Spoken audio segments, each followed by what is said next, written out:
यह कहानी शुरू होती है जब एक बड़े प्रदेश का राजकुमार अपना राजमहल सब कुछ त्याग कर बौद्ध संघ में शामिल हुआ। शुरुआती दिनों में नए भिक्षु ध्यान करना सीखते, इसके साथ साथ गौतम बुद्ध उन्हें भिक्षा मांगने भेजते ताकि भिक्षुओं का अहम कमजोर हो और उनका व्यवहार विनम्र हो जाए। संघ में आने के कुछ समय पश्चात राजकुमार भी भिक्षाटन पर जाने लगा।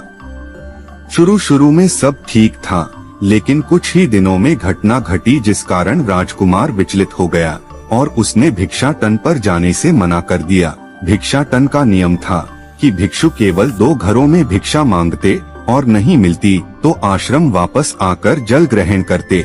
एक बार राजकुमार भिक्षु नगर में भिक्षा मांगने निकला और दुस्सहयोग से भिक्षा नहीं मिली। शुरू में राजकुमार भिक्षु को निराशा हुई, लेकिन कुछ ही पलों में उसका मन शांत हो गया, जैसे कुछ हुआ ही ना हो। बिना प्रयास के आज भिक्षु बड़ा प्रसन्न था। उसने लौटकर गौतम बुद्ध से कहा, आज मुझे भिक्षा प्राप्त नहीं हुई, लेकिन मेरा मन शांत है, ना किसी विचार ने मुझे परेशान किया। गौतम बुद्ध भिक्षु की सारी भावनाएं समझ रहे थे। तथागत ने कहा, अच्छी बात है, अब तुम कल महल की तरफ भिक्षा मांगने जाना। भिक्षु ने आज्ञा का पालन किया और अगले दिन भिक्षा मांगने निकल गया। कुछ देर बाद जब भिक्षु महल के आगे से गुजरा तो उसे अपना महल याद आ गया कि कैसे वह ऐशो आराम का जीवन जीता था। भिक्षु ने सोचा, महल में खाने को स्वादिष्ट पकवान मिलते और सेवा करने को कई नौकर होते और सभी प्रकार के सुख मिलते। ऐसा सोचते सोचते भिक्षु के मन में इच्छा हुई कि आज बढ़िया भोजन मिल जाए। तभी भिक्षु सचेत हो गया कि यह सब अतीत की स्मृतियां हैं और मैं केवल इन्हें देख रहा हूँ। पुरानी यादों के ताजा होने से मन में कुछ इच्छाएं प्रकट हो रही हैं। यह भी मैं केवल देख रहा हूँ। अगर मैं इन शारीरिक इच्छाओं को पूरी करने की लालसा रखूं तो मैं मन की शांत और यह जागृत अवस्था खो दूंगा। भिक्षु ने महसूस किया कि जब जब हम स्वयं को 2 कदम आगे ले जाते हैं, चेतना का स्तर ऊपर उठाते हैं, तब तब मन इस प्रकार के खेल खेलता है।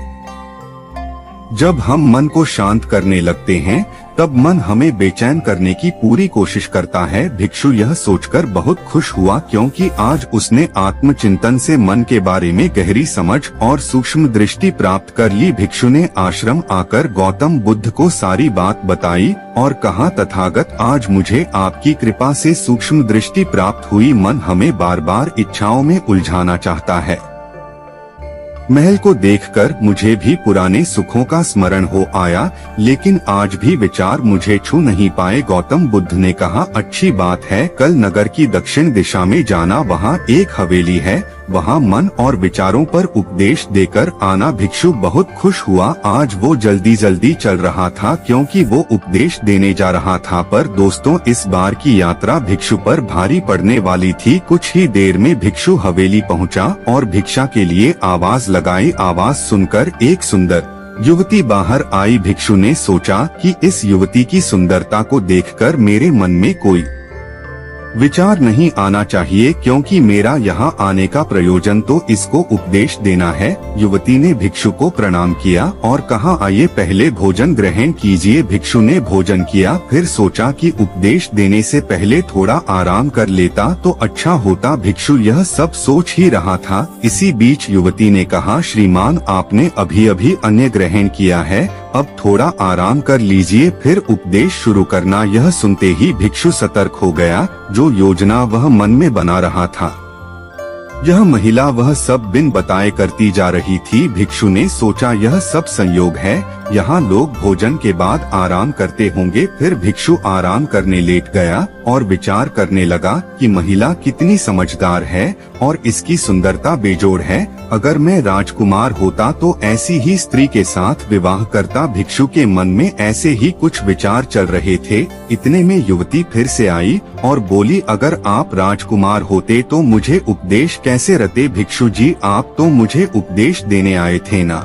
युवती का इतना कहते ही भिक्षु को स्पष्ट हो गया कि युवती तो मन पढ़ सकती है। भिक्षु घबरा गया और हाथ जोड़कर पूछा, क्या आप मेरा मन पढ़ सकती हैं? युवती ने कहा, क्षमा कीजिए, ध्यान करते करते मेरा मन शांत हो गया है।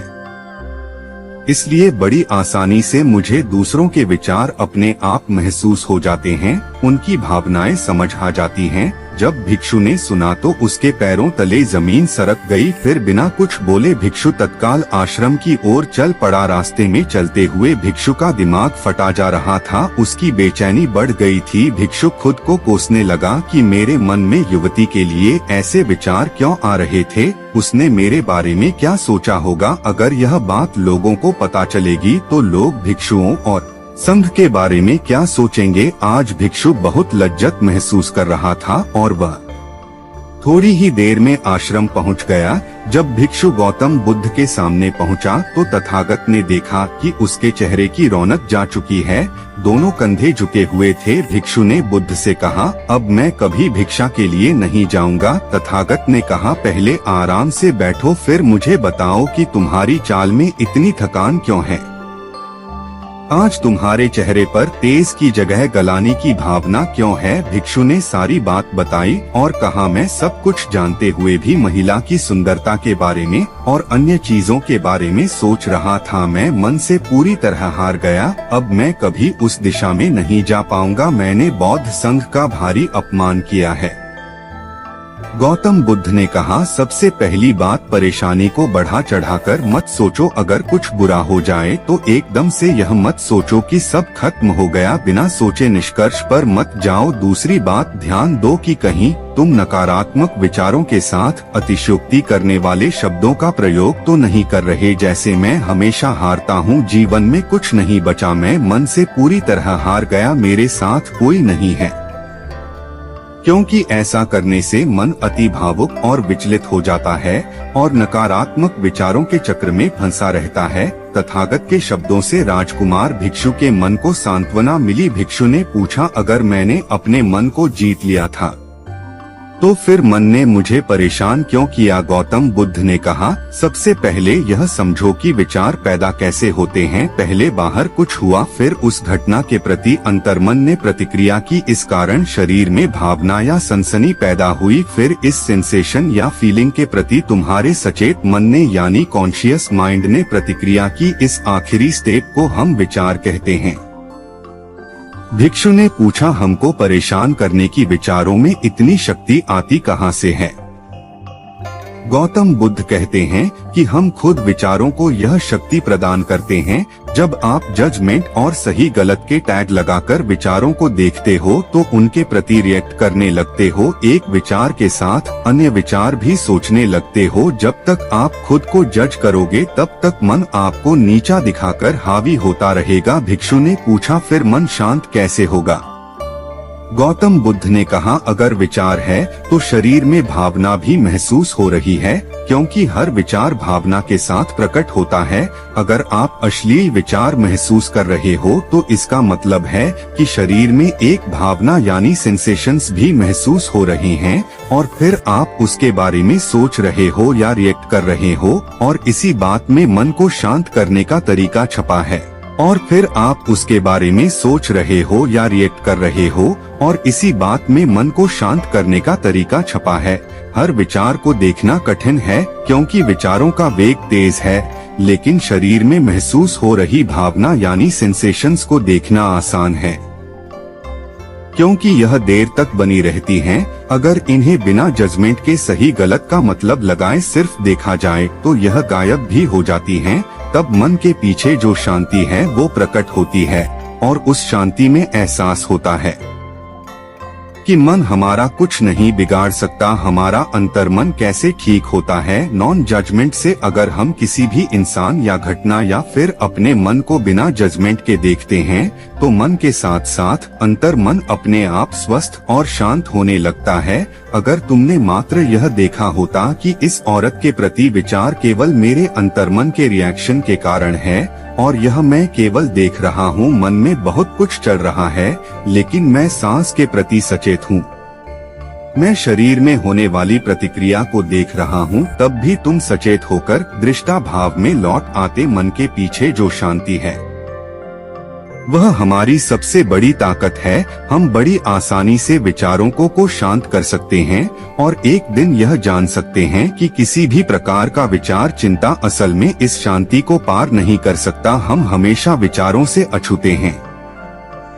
गौतम बुद्ध कहते हैं, तुम याद रखो विचार तुमसे हैं, तुम विचारों से नहीं। तुम हमेशा ही अपने विचारों से शक्तिशाली हो, अपने डरों और चिंताओं से शक्तिशाली हो।